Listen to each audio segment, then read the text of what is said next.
दोस्तों, नन्ना शेर एकेडमी में आपका स्वागत है। आज हम भूगोल कक्षा 6 का अध्याय 1 जिसका शीर्षक है सौरमंडल में पृथ्वी लेकर आए हैं। जब हम रात को आसमान की तरफ देखते हैं तो हमें सारा आसमान टिमटिमाते नजर आता है। इन चमकीली वस्तुओं के साथ चंद्रमा को भी हम देखते हैं। यह अलग-अलग समय पर अलग-अलग आकार तथा अलग-अलग स्थिति में दिखाई पड़ता है। पूर्ण चांद को लगभग 1 महीने में एक बार देखा जा सकता है, जिसे हम पूर्णिमा कहते हैं। इसके 15 दिन के बाद एक काली रात्रि आती है, जिसे हम अमावस कहते हैं।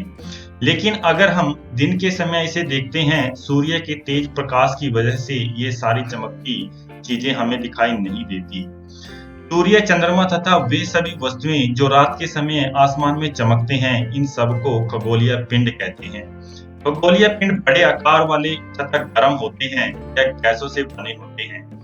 इनके पास अपनी ऊष्मा तथा प्रकाश होता है, जिसे वो बड़ी मात्रा में विसर्जित करते हैं। खगोलीय पिंडों को तारा कहते हैं। सूर्य भी एक तारा है। रात के समय चमकते हुए अनगिनत तारे सूर्य के समान ही हैं, लेकिन ये हमसे इतनी दूर होते हैं कि इनकी जो ऊष्मा है और जो प्रकाश है उसको हम महसूस नहीं कर पाते। सूर्य हमारे पास है, इसलिए हम उसकी ऊष्मा और प्रकाश को महसूस कर पाते हैं। आसमान में तारों के विभिन्न समूहों द्वारा बनाई गई विभिन्न आकृतियों को नक्षत्र मंडल कहते हैं। जैसे अर्सा मेजर और बिग बियर एक नक्षत्र मंडल है। अगर हम बात करते हैं सप्तऋषि नक्षत्र मंडल की, इस तस्वीर में भी आप देख सकते हैं, इसमें हमने सप्तऋषि नक्षत्र मंडल दिखाया है। यह 7 तारों का समूह है और ये अर्सा मेजर नक्षत्र मंडल का एक भाग है।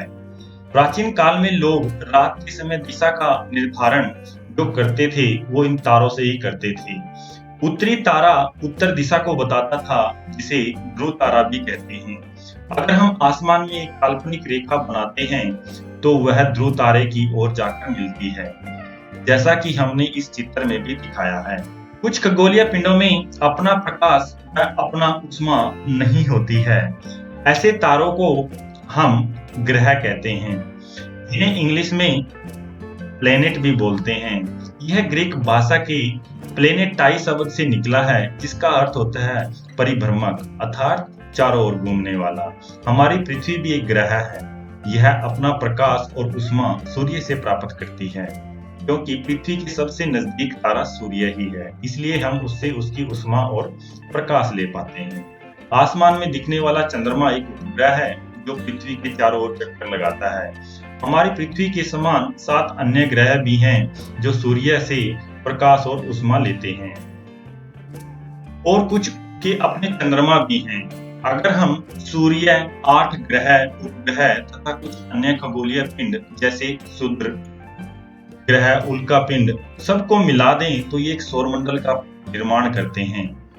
सौरमंडल को हम सौर परिवार भी बोलते हैं। इसका मुख्य सूर्य होता है। अगर हम बात करते हैं सूर्य की, सूर्य को रोमन कहानियों में सोल बताया गया है।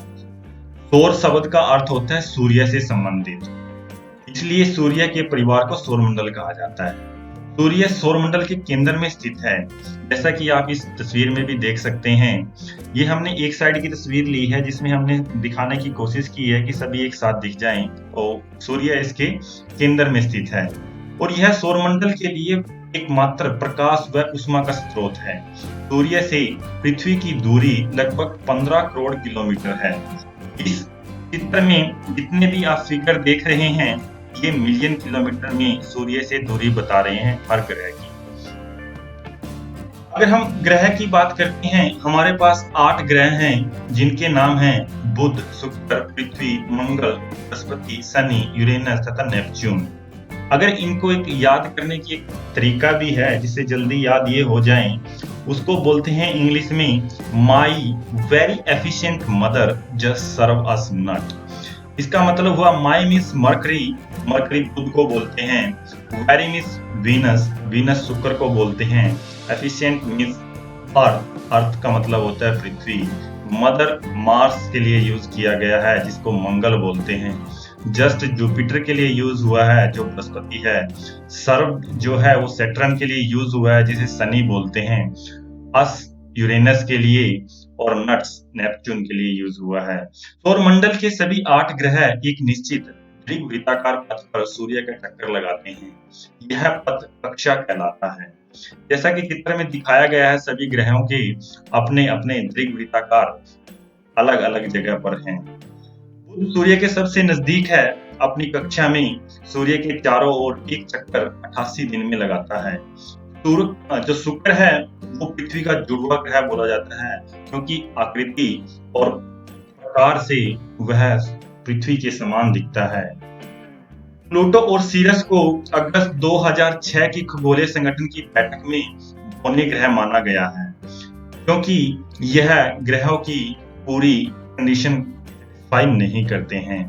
खगोलीय पिंड एवं उनकी गति के संबंध में अध्ययन करने वाले को हम खगोल शास्त्री कहते हैं। आर्यभट्ट का नाम सभी ने सुना होगा। आर्यभट्ट प्राचीन भारत के प्रसिद्ध खगोलीय शास्त्री थे। अगर हम बात करते हैं पृथ्वी की, सूर्य से दूरी के हिसाब से पृथ्वी तीसरा ग्रह है, जैसा कि आप इस चित्र में भी देख सकते हैं, और आकार के हिसाब से यह 5वां सबसे बड़ा ग्रह है।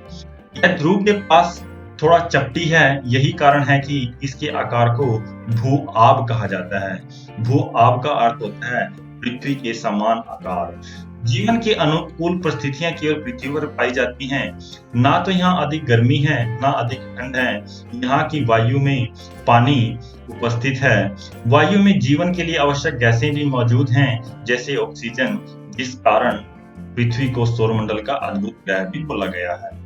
पृथ्वी को नीला ग्रह भी कहा जाता है, क्योंकि इसका 2/3 पानी से ढका हुआ है और आसमान से देखने पर नीले रंग का दिखाई देता है। चंद्रमा हमारी पृथ्वी का केवल एकमात्र उपग्रह है। चंद्रमा का व्यास पृथ्वी के व्यास का केवल 1/4 है। यह हमें लगभग 3,84,400 किलोमीटर दूर है। चंद्रमा पृथ्वी का एक चक्कर लगभग 27 दिन में पूरा करता है। लगभग इतने ही समय में ये अपने अक्ष पर भी घूमता है, जिसके परिणाम स्वरूप हमें सिर्फ चंद्रमा का एक ही भाग दिखाई देता है। नील आर्मस्ट्रांग पहले व्यक्ति थे जिन्होंने 22 जुलाई 1969 को चंद्रमा पर कदम रखा था। अगर हम बात करते हैं उपग्रह की, उपग्रह जो होते हैं वो ग्रहों के चारों ओर चक्कर लगाते हैं। जिस प्रकार हमारे ग्रह सूर्य के चारों ओर चक्कर लगाते हैं, उपग्रह हमारे ग्रह के चारों ओर चक्कर लगाते हैं। क्षुद्र ग्रह जो होते हैं, तारों इन ग्रहों तथा उपग्रहों के अतिरिक्त छोटे छोटे पिंड सूर्य के चारों ओर चक्कर लगाते हैं, उनको क्षुद्र ग्रह बोलते हैं। यह खासकर मंगल और बृहस्पति की कक्षाओं के बीच पाए जाते हैं। वैज्ञानिकों के अनुसार क्षुद्र ग्रह क्षुद्र के ही भाग होते हैं, जो कभी ग्रह से टूट गए होंगे। अगर हम उल्का पिंडों की बात करते हैं, सूर्य के चारों ओर चक्कर लगाने वाले छोटे छोटे पत्थरों को उल्का पिंड कहते हैं। इनकी प्रवृत्ति जो होती है वो पृथ्वी पर गिरने की होती है। कभी कभी वायु में घर्षण होने के कारण ये गर्म होकर ऊपर ही जल जाते हैं, और जो रह जाते हैं वो पृथ्वी पर गिर जाते हैं, जिससे नीचे आकर पृथ्वी पर काफी बड़े बड़े गड्ढे हो जाते हैं। लाखों चमकदार तारों का जो समूह है, जो एक सफेद पट्टी की तरह दिखता है, उसे आकाश गंगा या मिल्की वे कहते हैं। हमारा सौरमंडल इस आकाश गंगा का ही एक छोटा सा भाग है, और कई सारी आकाश गंगाएं मिलकर ब्रह्मांड बनाती हैं। जैसे हमने इस चित्र में दिखाया है, पृथ्वी सबसे छोटा है, पृथ्वी से बड़ा सौरमंडल है, सौरमंडल से बड़ा आकाश गंगा है, उसके बाद ब्रह्मांड है। तो दोस्तों, यहाँ हमने इस अध्याय का एक कहानी के रूप में पढ़ा। अब हम इसके अभ्यास के क्वेश्चन लेंगे। लेकिन दोस्तों, जिसने अभी तक हमारा चैनल सब्सक्राइब नहीं किया है, वह हमारा चैनल सब्सक्राइब कर दे, ताकि उसको नए नए अपडेट मिलते रहें। प्रश्न नंबर 1 लेते हैं। निम्नलिखित प्रश्नों के उत्तर संक्षेप में दीजिए। पहला प्रश्न है, ग्रह और तारे में क्या अंतर है? जैसा हमने अध्याय में पढ़ा, ग्रह जो होता है वह सूर्य के चारों ओर चक्कर लगाता है, लेकिन जो तारा होता है वो अपनी धुरी पर ही घूमता है। सूर्य परिवार में 8 ग्रहों की संख्या है, लेकिन तारे तो अनगिनत हैं। ग्रहों का अपना ताप और प्रकाश नहीं होता। जो तारे होते हैं उनका अपना ताप और प्रकाश होता है। जैसे हमारा सूर्य भी एक तारा है, जिससे हम पृथ्वी को प्रकाश और ताप मिलता है।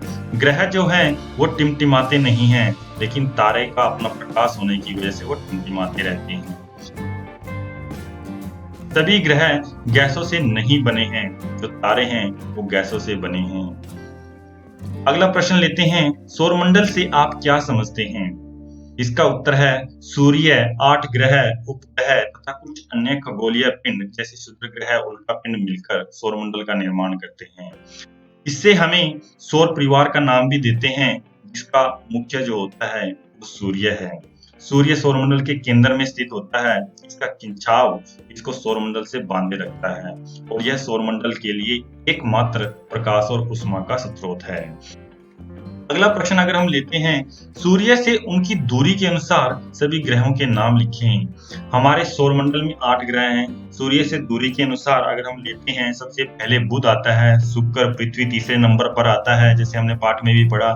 उसके बाद मंगल, बृहस्पति, शनि और यूरेनस तथा नेपच्यून आते हैं। अगर हम इसको एक शॉर्ट फॉर्म में याद करना चाहें तो सबसे अच्छा तरीका है, जिसको हम इंग्लिश में बोलते हैं, my very efficient mother just serve us the nut. तो इसका जो इंग्लिश में नाम है, Mercury, Venus, Earth, Mars, Jupiter, Saturn, Uranus, Neptune, ये हमारे बुध, शुक्र, पृथ्वी, मंगल, बृहस्पति, शनि, यूरेनस तथा नेपच्यून ही हैं। अगला प्रश्न लेते हैं, पृथ्वी को अद्भुत ग्रह क्यों माना गया है? इसका उत्तर है, जैसे हमने पाठ में भी पढ़ा, जीवन की अनुकूल परिस्थितियां केवल पृथ्वी पर पाई गई हैं। ना तो यहाँ अधिक गर्मी होती है, ना ही अधिक ठंड होती है। यहाँ वायु में पानी भी है और वायु में ऑक्सीजन भी है, जो जीवन के लिए बहुत जरूरी है। इन्हीं कारणों से पृथ्वी सौरमंडल का सबसे अद्भुत ग्रह है। अगला प्रश्न अगर हम लेते हैं, हम हमेशा चंद्रमा की एक ही भाग को क्यों देख पाते हैं?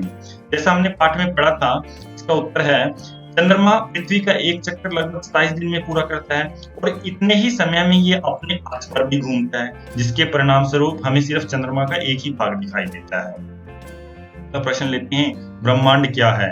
लाखों चमकदार तारों का जो समूह है, एक सफेद पट्टी की तरह दिखता है, जिसे हम आकाशगंगा कहते हैं। हमारा सौरमंडल इस आकाशगंगा का ही एक भाग है, लेकिन काफी सारी आकाशगंगाओं को साथ मिला दें तो ब्रह्मांड का निर्माण करती हैं। अगला प्रश्न है, सही उत्तर चिन्हित कीजिए। किसी ग्रह को पृथ्वी के जुड़वा ग्रह के नाम से जाना जाता है। ऐसा वो कौन सा ग्रह है जिसको पृथ्वी के जुड़वा ग्रह के नाम से जाना जाता है? उसका नाम है शुक्र, जो शक्ल और आकार में पृथ्वी जैसा ही दिखाई देता है। सूर्य से तीसरा सबसे नजदीक ग्रह कौन सा है? तीसरा हमारी पृथ्वी है। तीसरा है, सभी ग्रह सूर्य के चारों ओर इस प्रकार के पथ पर चक्कर लगाते हैं। ऑप्शन में है वृत्तीय, आयताकार, त्रिग्विताकार। तो इसका आंसर होता है त्रिग्विताकार में ही सभी ग्रह सूर्य के चारों ओर घूमते हैं। ध्रुव तारे से किस दिशा का ज्ञान होता है? ध्रुव तारे से हमें उत्तर दिशा का ज्ञान होता है। क्षुद्र ग्रह किन कक्षाओं के बीच पाए जाते हैं? क्षुद्र ग्रह जो हैं वो मंगल एवं बृहस्पति की कक्षाओं के बीच पाए जाते हैं। अगर हम अगला प्रश्न लेते हैं, जो है खालिस्तान भरो।